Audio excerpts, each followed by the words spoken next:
This is Judge Joe Brown, and we're listening to We All Be News. News-free Dixie for the 21st century.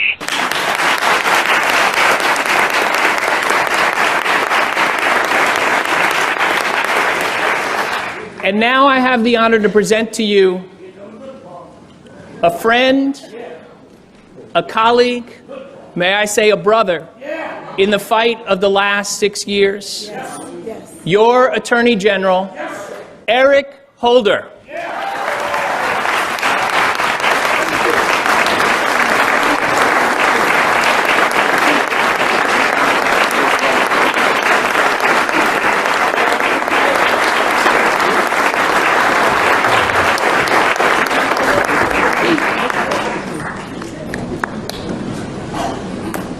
Don't kiss it. Let everybody get a good picture. Say right there, right there. Everybody's a good damn picture. Me and these girls. That's good. They got it. Welcome, sir.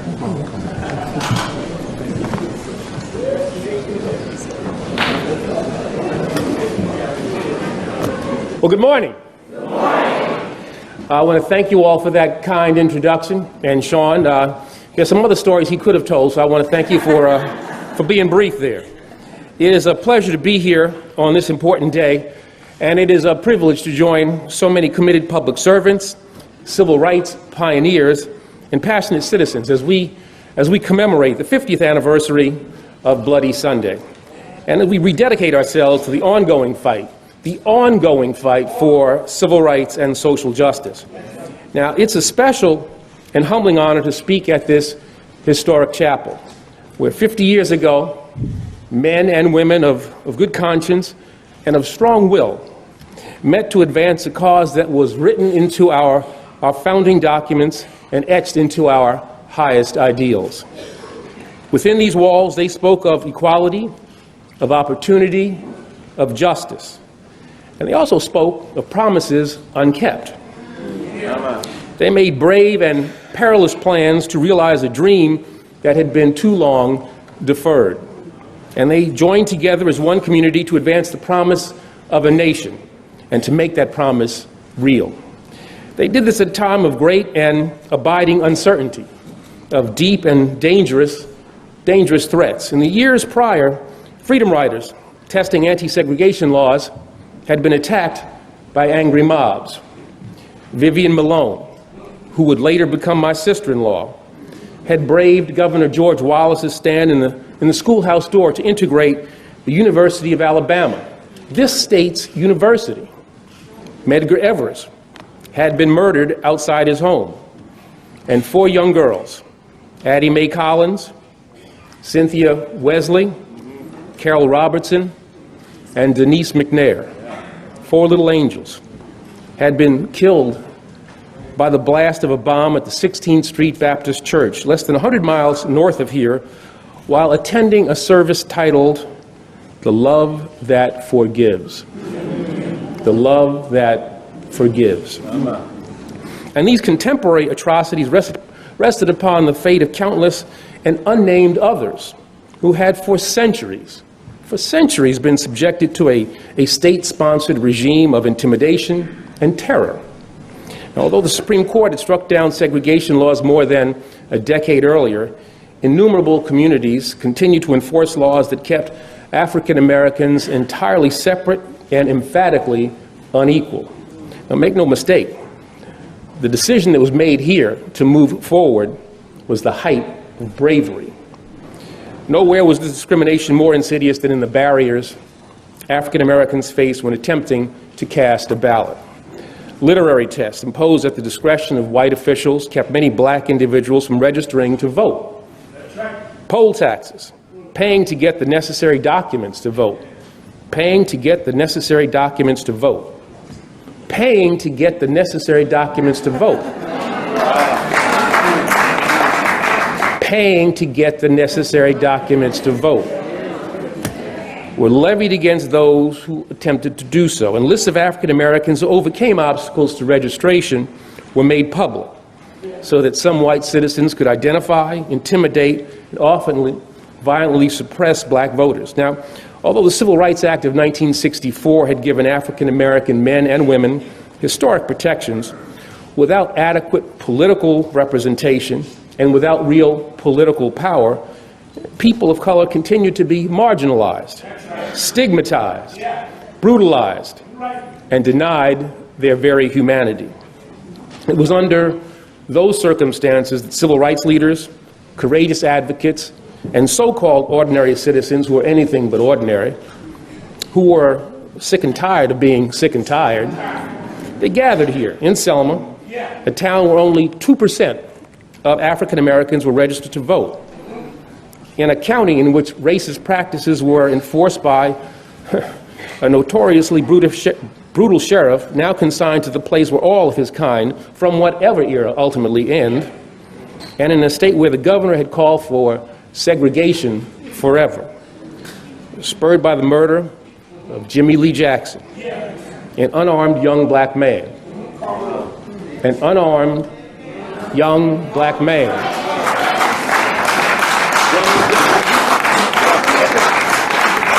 An unarmed young black man.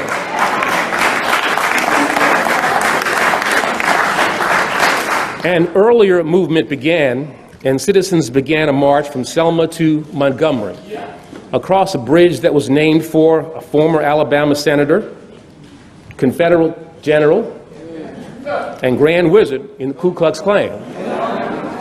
It was a march along a road that promised to be neither smooth nor straight, a road that led through difficult terrain, a road that had been traveled by generations whose footsteps still echo through history.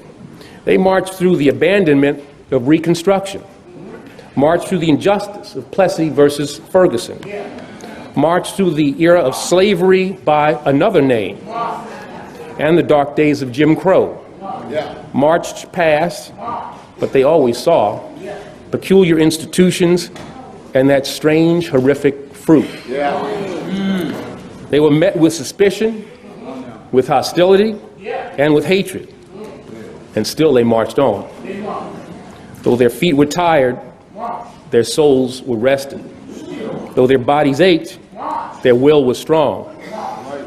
Though these nonviolent activists were driven back by violent resistance by Alabama law enforcement officers wielding whips and billy clubs, bullets, and their bare fists, they refused to give up, give out, or give in.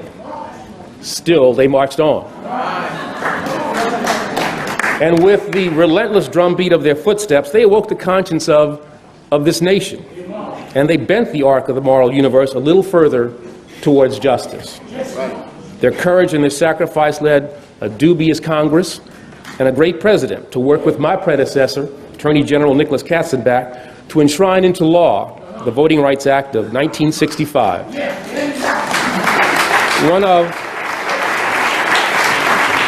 One of the most significant pieces of civil rights legislation in American history.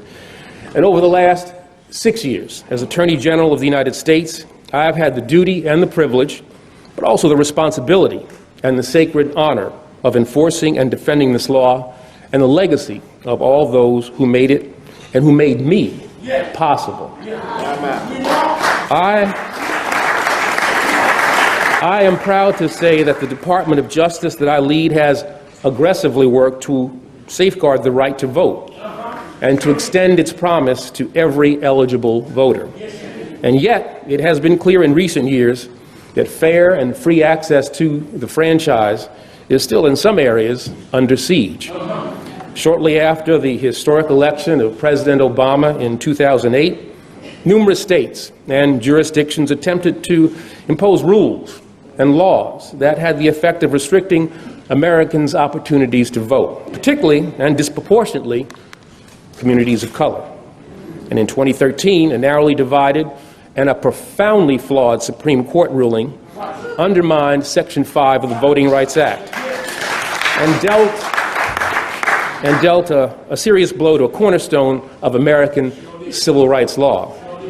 In its majority opinion, the Supreme Court wrote that the situation in covered regions had, quote, changed dramatically, and that because of gains made, particularly by African Americans since the Voting Rights Act went into effect, vital pre-clearance protections that had required federal review of changes to voting procedures in regions with a history of discrimination should no longer be applied. But as Justice Ruth Bader Ginsburg wrote in her really striking dissent, let me quote that: "Throwing out pre-clearance when it has worked and is continuing to work is like throwing away your umbrella in a rainstorm because you're not getting wet."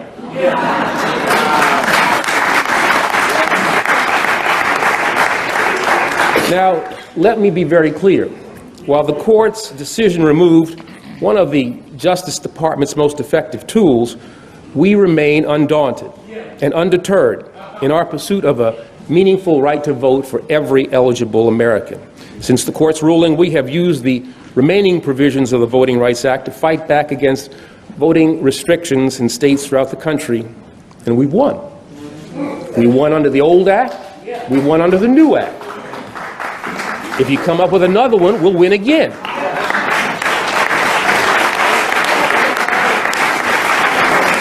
In Texas, we have sought to block as discriminatory a strict photo identification law and 2 statewide redistricting plans. In North Carolina, where our next Attorney General was born, we brought suit to enjoin a sweeping election statute that imposes a needlessly restrictive voter identification requirement that reduces early voting opportunities and eliminates same-day registration during early voting. But it's not just in the South. In Ohio, Wisconsin, and on behalf of tribal nations in Montana and South Dakota, we have supported plaintiffs challenging a wide array of voting restrictions under the Voting Rights Act. We have also successfully litigated cases to protect the rights, and now think about this, you've got to litigate to protect the rights of our military and overseas voters to register and to vote by absentee ballots in federal elections. But the Justice Department is also working hard outside the courtroom. Given their historic origins, you have to understand where these laws come from, but given their historic origins and their present pernicious impact, I have urged state legislatures to lift restrictions that currently disenfranchise millions of American citizens who are convicted of felonies, who have served their sentences.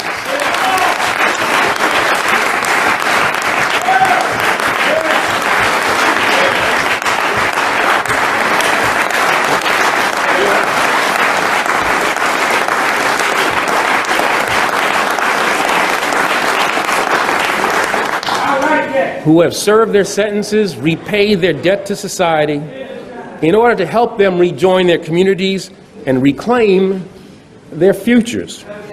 I am proud of the work done by the Department of Justice, and I know that my successor, Loretta Lynch,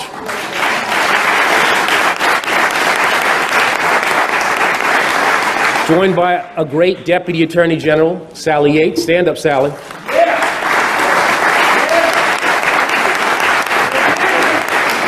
Atlanta, you're right, Atlanta, that's right, as well as the great Associate Attorney General, Stuart Dellery.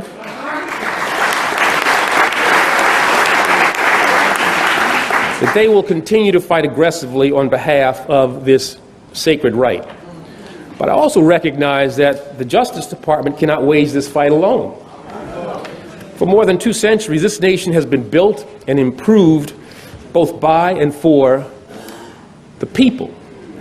From the framers of a revolution to the engineers of emancipation, from the women working and walking for suffrage to the marchers for Selma.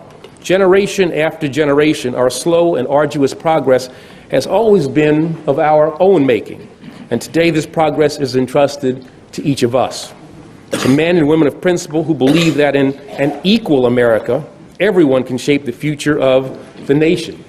That in a fair America, no one is too small to deserve equal treatment under the law, and no one is powerful enough to escape it. And that in a just America, we can do no less than deliver fully and without reservation the promise of this country's democracy to all. Now, this means standing up.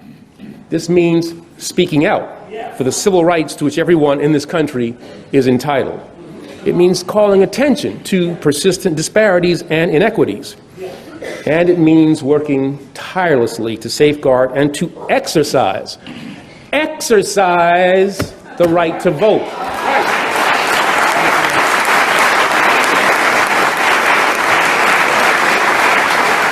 The people whose names you see on that plaque over there did not die for the right to vote so that people wouldn't exercise that right. Right? As you leave this chapel today, you look at those names and you think about those people. And every time it's a little too windy, a little too cold, a little too rainy, you got something else to do, you think about them. And you think about all the other people who gave so much so that we would have the right to vote. And you get out there and you vote.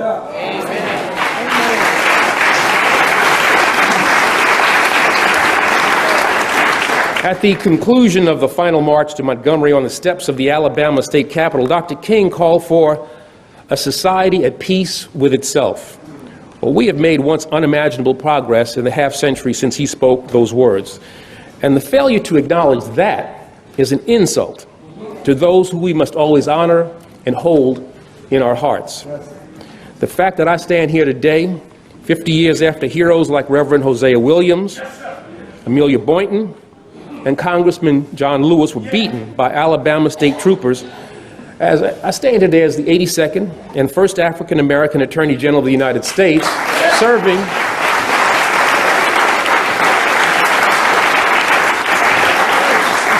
in the administration of the first African American president,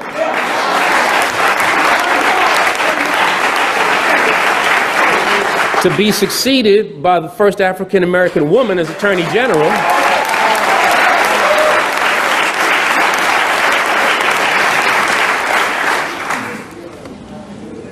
This is a cause for great optimism, and it's a sign of tremendous progress. But progress is not the ultimate goal. Equality is still the prize. Still, even now, it is clear that we have more work to do, that our beloved community has not yet been formed, and that our society is not yet at a just peace. I have no expectation that our goals will be simple to achieve or that complex challenges will be easily overcome.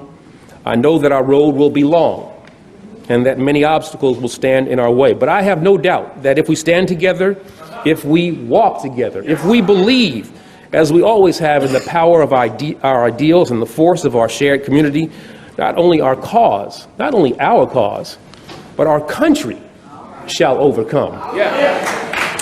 Half a century ago, it was said that nothing could stop the marching feet of a determined people. Well, today, 50 years after Bloody Sunday, we stand together once again as a people. We are no less determined, and we will march on. We will march on until the self-evident truth of equality is made real for every American. We will march on until every citizen is afforded his or her fundamental right to vote. We will march on toward that bright horizon, to the day when all Americans, young or old, rich or poor, famous or unknown, no matter who they are, no matter where they're from, no matter what they look like, no matter who they love, has an equal share in the American dream. Until justice rolls down like waters and righteousness like a mighty stream, we will march on. We will march because change is not inevitable. Progress is not preordained.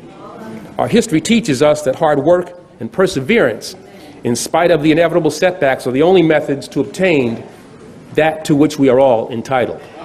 Now, while my time in the Department of Justice will soon draw to a close, I want you to know that no matter what I do or where my own journey takes me, I will never leave this work. I will never abandon this mission. But understand this, neither can you. If we are to honor those who came before us and those who are still among us, we must match their sacrifice, their effort, with our own. The times change. The issues seem different, but the solutions are timeless and they are tested. Question authority and the old ways. Work, struggle, challenge entrenched power, persevere, overcome. In Galatians 6:9 it is said, "Let us not become weary in doing good, for we shall reap a harvest if we do not give up." If we do not give up. Be assured that I will always work beside you as we seek to build a more perfect union and the more just society that all Americans deserve.